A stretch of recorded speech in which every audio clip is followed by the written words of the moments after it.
ഓ ഞാൻ പ്രാർത്ഥിക്കാൻ വന്നാ വിശുദ്ധ വിപ്രാസിയുടെ അടുത്ത് പ്രാർത്ഥിച്ചൊക്കെ അനുഗ്രഹം കിട്ടും. പിന്നെ എന്താ പരിപാടി? എന്താണ് നീ ചോദിച്ചത്? അതില് ഏറ്റവും കൂടുതൽ സന്തോഷം കിട്ടുന്ന കാര്യം എന്താ? എന്റെ ജനാഥ, നമ്മുടെ ജീവിതത്തിൽ ഏറ്റവും കൂടുതൽ സന്തോഷം കിട്ടുന്ന എപ്പോഴാണ്? നമുക്ക് ഏറ്റവും ഇഷ്ടമുള്ള ഒരാളുടെ കൂടെ ആയിരിക്കുമ്പോഴല്ലേ?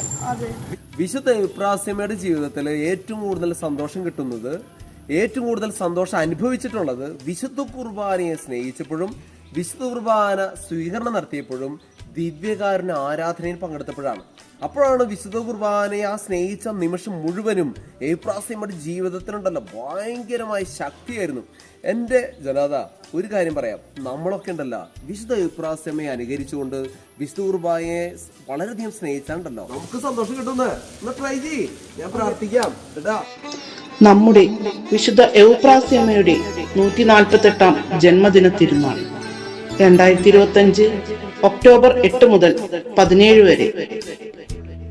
നമ്മുടെ പ്രിയമുള്ള വിശുദ്ധ എപ്രാസ്യമയുടെ 148-ാം ജന്മദിന തിരുനാൾ കാട്ടൂരിലെ ജന്മഗൃഹത്തിൽ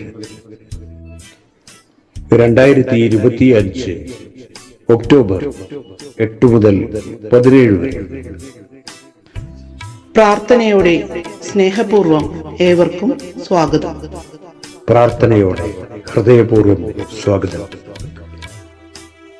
മരിച്ചാലും മറക്കില്ലാട്ടോ